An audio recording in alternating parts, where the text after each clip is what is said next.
आदरणीय बंधुओं, माताओं व मेरी प्यारी बहनों, राधे राधे।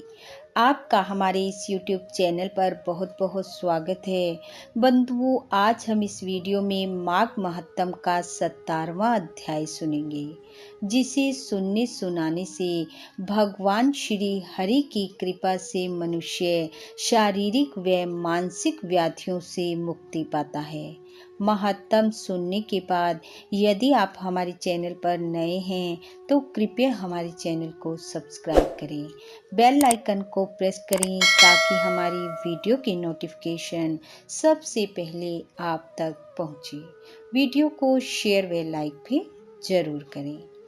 बंधुओं, कल की कथा में हमने सुना कि कांचन मालिनी उस राक्षस को बता रही है कि पूर्व जन्म में वह एक वेश्या थी और उसने अपने यौवन काल में कोई भी अच्छा कार्य नहीं किया। वृद्ध अवस्था आने पर वह एक ब्राह्मण देव की शरण में गई, जिसने उसे बताया कि माघ माह में प्रयाग में स्नान करने से वह अपने पापों से मुक्त हो सकती है। ब्राह्मण देव ने उसे यह भी बताया कि गौतम ऋषि के द्वारा दिए गए श्राप से मुक्ति इंद्रदेव ने प्रयाग में संगम पर स्नान करके ही प्राप्त की थी। बंधुओं, यहाँ तक की कथा हमने कल के अध्याय में सुनी। आइए अब सुनते हैं आगे की कथा। तब वह अप्सरा उस राक्षस से कहने लगी कि इंद्रदेव की सारी कथा सुनाकर ब्राह्मण देव मुझसे बोले, हे सुमुखी, इस प्रकार इंद्रदेव संगम पर स्नान कर अपने पाप से मुक्त होकर अमरावती को गया। सो हे कल्याणी, अब तुम भी देवताओं द्वारा सेवित प्रयाग में स्नान करने से निष्पाप होकर स्वर्ग को जाओगी। तब मैंने उस ब्राह्मण देव के वचन सुनकर उन्हें प्रणाम किया और घर चली आई। घर में आकर मैंने अपने सभी भाई बांधव, नौकर चाकर, धन आदि का त्याग कर दिया और इस शरीर को नाशवान जानकर मैं घर से निकली और माघ माह में गंगा यमुना के संगम पर जाकर स्नान किया। सो हे निशाचर, 3 दिन के स्नान से मेरे सब पाप नष्ट हो गए। 27 दिन के पुण्य से मैं देवता हो गई और पार्वती जी की प्रिय सखी होकर उनके सम्मुख निवास करती हूँ। इसलिए मैं प्रयाग के महत्तम को याद करके सब देवताओं के सहित माघ में प्रयाग स्नान करती हूँ। सो इस प्रकार मैंने अपना यह सब वृतांत तुमसे कहा। अब तुम भी इस योनि में पड़ने और ऐसे करूप होने का सब कारण मुझसे कहो। तुम्हारी दाढ़ी, मूछें और बाल बहुत बड़े बड़े हो गए हैं और पर्वत की गुफा में तुम निवास करते हो, इसका क्या कारण है? निशाचर कहने लगा कि हे भद्रे, सज्जनों से गुप्त बात कहने में भी कोई हानि नहीं होती।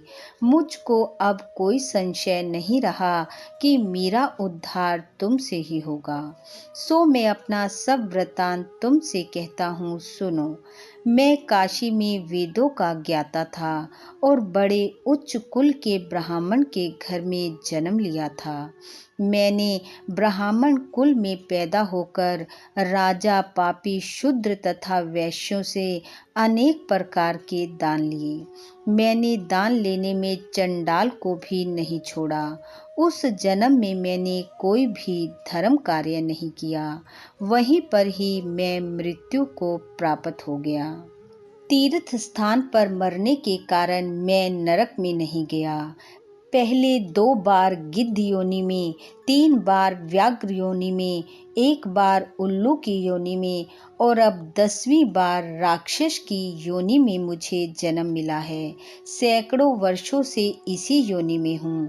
इस स्थान को 3 योजन तक मैंने जंतुहीन कर दिया है। बिना अपराध के बहुत से प्राणियों को मैंने नष्ट किया है। इस कारण मेरा मन अत्यंत दुखी है। तुम्हारे दर्शन से चित्त में कुछ शांति अवश्य आई है। क्योंकि सज्जनों का संग तुरंत ही सुखदायी होता है। मैंने अपने दुख के सब कारण तुमसे कहे और सज्जन लोग सदैव दूसरों के दुख से दुखी होते हैं। अब यह बताओ कि इस दुख रूपी समुद्र को मैं कैसे पार कर सकता हूँ। ऐसा कहकर राक्षस बोला, क्या क्षीर सागर हंस को ही दूध देता है, बगुले को नहीं देता। दत्तात्रेय जी कहने लगे। इस प्रकार उसके वचन सुनकर कंचन मालिनी बोली कि हे राक्षस, मैं अवश्य तुम्हारा कल्याण करूंगी। मैंने दृढ़ प्रतिज्ञा की है कि तुम्हारी मुक्ति के लिए प्रयत्न करूंगी। मैंने बहुत बार प्रयाग में माघ स्नान किया है। वेद जानने वाले ऋषियों ने दुखी को दान देने की प्रशंसा की है। समुद्र में जल बरसाने से क्या लाभ। प्रयाग में स्नान करने का एक बार का फल मैं तुझे देती हूँ, उसी से तुमको स्वर्ग की प्राप्ति होगी। उसके फल का अनुभव मैं कर चुकी हूँ। तब उस अप्सरा ने अपने गीले वस्त्र का जल निचोड़कर जल को हाथ में लेकर माघ स्नान के फल को उस राक्षस के अर्पण किया।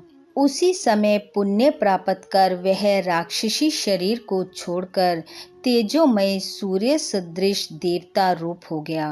आकाश में विमान पर चढ़कर अपनी कांति से चारों दिशाओं को प्रकाशित करता हुआ कांचन मालिनी की प्रशंसा करता हुआ शोभायमान हुआ और कहने लगा कि ईश्वर ही जानता है तुमने कितना उपकार मुझ पर किया है। अब कृपा मुझे कुछ शिक्षा दो जिससे मैं कभी पाप ना करूं। मैं तुम्हारी आज्ञा पाकर स्वर्ग में जाऊंगा। तब कांचन मालिनी ने कहा कि सदैव धर्म की सेवा करो, काम रूपी शत्रु को जीतो, दूसरों के गुण तथा दोषों का वर्णन मत करो, शिव और वासुदेव का पूजन करो, इस देह का मोह मत करो, पत्नी पुत्र धन आदि की ममता त्यागो, सत्य बोलो, वैराग्य भाव धारण कर योगी बनो। मैंने तुमसे यह धर्म के लक्षण कहे, अब तुम देवता रूप होकर शीघ्र ही स्वर्ग को जाओ। दत्तात्रेय जी कहने लगे कि इस प्रकार गंधर्वों से शोभित वह राक्षस कांचन मालिनी को नमस्कार करके स्वर्ग को गया और देव कन्याओं ने वहां आकर कांचन मालिनी पर पुष्पों की वर्षा की और प्रेम पूर्वक कहा कि हे भद्रे, तुमने इस राक्षस का उद्धार किया। इस दुष्ट के डर से कोई भी इस वन में प्रवेश नहीं करता था। अब हम निडर होकर यहाँ पर रहेंगी। इस प्रकार कांचन मालिनी उस राक्षस का उद्धार करके प्रेम पूर्वक देव कन्याओं से क्रीड़ा करते हुए शिव लोक को चली गई। इति माघ महत्तम 17वां अध्याय समाप्त। बोलो विष्णु भगवान की जय। बंधु, भगवान श्री हरि की कृपा आप व आपके परिवार पर सदैव बनी रहे। आपका घर आंगन खुशियों से महकता रहे। इन्हीं शुभकामनाओं के साथ आप सबका बहुत बहुत धन्यवाद। राधे राधे।